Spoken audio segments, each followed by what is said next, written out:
Surat cyber પોલીસે cyber ગુનાનો ભોગ બનેલા નાગરિકોને ન્યાય અપાવવા વધુ એક સરાહનીય કામગીરી કરી છે. વર્ષ 2026ના પ્રથમ 6 મહિનામાં સાયબર ફ્રોડના ભોગ બનેલા લોકોને કરોડો રૂપિયાની રકમ પરત અપાવવામાં સફળતા મળી છે. તેરા તુજકો અર્પણ કાર્યક્રમ અંતર્ગત સુરત સાયબર પોલીસે અત્યાર સુધીમાં 61 અરજદારોને કુલ 2,52 લાખ રૂપિયાની રકમ રિફંડ અપાવી છે.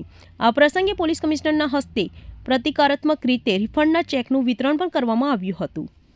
ઉપરાંત 1 જાન્યુઆરીથી 30 જૂન 2026 દરમિયાન કુલ 1824 અરજદારોને અંદાજે 13 કરોડ 38 લાખ રૂપિયાની રકમ પરત અપાવવા માટે લોક અદાલત મારફતે કોર્ટના હુકમો પણ મેળવવામાં આવ્યા છે. જ્યારે આગામી 11 જુલાઈ 2026ના રોજ યોજનારી લોક અદાલત માટે વધુ 1690 અરજદારોની અંદાજે 7 કરોડ રૂપિયાની રિફંડ અરજીઓ કોર્ટમાં રજૂ કરવામાં આવી છે. સાયબર ગુનાના ભોગ બનેલા લોકોને ઝડપથી ન્યાય અને તેમની ગુમાવેલી રકમ પરત અપાવવાના પ્રયાસોમાં સુરત સાયબર પોલીસની આ કામગીરી અન્ય શહેરો માટે પણ એક પ્રેરણારૂપ પહેલ બની છે.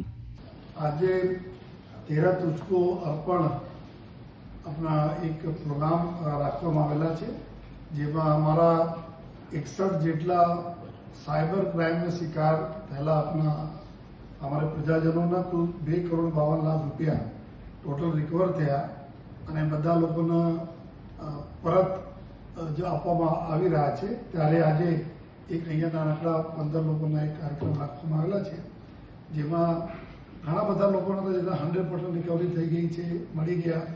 અને અલગ અલગ એવા લોકો હતા જે પૂરી મહેનત અને એની કમાઈ હતી, પૂરી જિંદગી સારી મહેનતને કમાઈ હતી, એના પૂરા પૈસા સાયબર ક્રિમિનલો કોઈ ઇન્સ્યોરન્સના નામે, કોઈ પોલિસીના નામે, કોઈ અલગ અલગ નામે જો લઈને જતા રહ્યા હતા.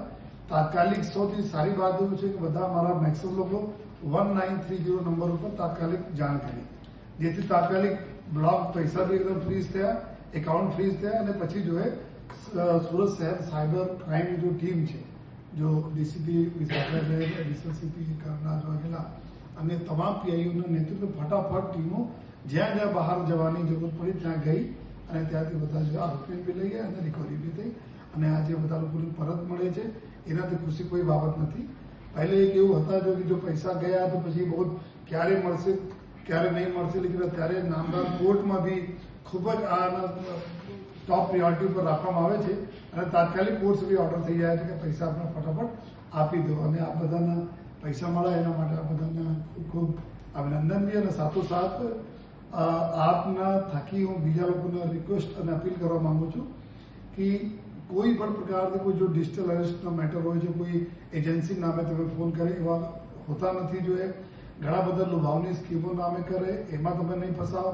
કોઈ ફોરેક્સના નામે, કોઈ ફોરેન જોબના નામે આ બધા કરતો આમાં ઓથેન્ટિક ગવર્મેન્ટના સાઇટ સિવાય નહીં યુઝ કરો. અને સાથોસાથ ક્યારે પણ ફિર બી બની જતા હોય છે કોઈ ક્રાઇમ તો 1930 આપને એકદમ બ્રહ્માસ્ત્ર છે, એના તુરંત જો આપ કોલ કરી દો 1930 પર આપ કરજો, તાત્કાલિક જો સિસ્ટમ એક્ટિવેટ થઈ જાય છે. અને પહેલેથી જો અમે લોકો જો પોલીસ સ્ટેશન વગેરે છે જ્યાં બી ત્યાં પણ આપ જાણ કરો, એવી બધાને મેં આપ થકી અપીલ કરું છું. જોઈએ અને ફરીથી જો અમારા 61 લોકોના 2.5 કરોડ રૂપિયા વધુ રકમ મળ્યા છે એના બધાને અભિનંદન આપું છું. કેમેરામેન સેનલ વિરાણી સાથે વિશાલ છેટા, માનવ પ્રભા ન્યૂઝ, સુરત. અમારા વિડીયોની નવી નવી અપડેટ મેળવવા માટે સબસ્ક્રાઇબ કરો માનવ પ્રભા ન્યૂઝ ચેનલને. બેલ આઇકન ક્લિક કરો લેટેસ્ટ વિડીયો સૌથી પહેલા મેળવવા માટે.